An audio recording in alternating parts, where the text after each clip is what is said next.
સારામાં સારું રિઝલ્ટ લાવવા માટે ભણવાની સાથે સાથે તૈયારી કરવા માટેનું બેસ્ટ મટીરિયલ પણ જરૂરી હોય છે. ધ્યેય, તે જે આ આખું વર્ષ કયા મટીરિયલનો તે ઉપયોગ કર્યો છે? મેં તો યુથ સ્વયંના મટીરિયલનો જ ઉપયોગ કર્યો. ઓકે, તો યુથ સ્વયંના ભાઈ મટીરિયલ છે ધોરણ 10 માટેનું. એમાં જે ઇંગ્લિશ ગ્રામર, કદાચ તમે ઇન્ટરવ્યૂ સાંભળ્યો હોય તો તમને ખબર હશે, બરાબર? આ ઇંગ્લિશ ગ્રામર છે, બરાબર? એ ઇંગ્લિશ ગ્રામરનો યુઝ થયો છે. પછી આ પ્રથમ પરીક્ષાનું પેપર છે, આ ગુજરાતી, આ સામાજિક વિજ્ઞાન, આ 10માનો બોર્ડનો પેપર સેટ છે, બરાબર? બોર્ડના પેપરની પ્રેક્ટિસ કરી જ તે બધા? બધા. અરે વાહ.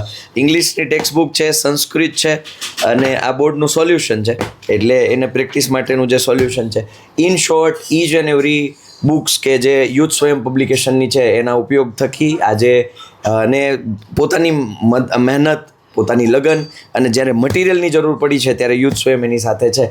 તો રાહ શેની જોવો છો ભાઈ? ટોપર્સ પણ જો યુથ સ્વયં પબ્લિકેશનથી તૈયારીઓ કરતા હોય તો તમારે પણ જો ટોપર્સ બનવું હોય તો આ મટીરિયલ તમને હેલ્પફુલ થશે ને? થશે. યસ, ચાલો.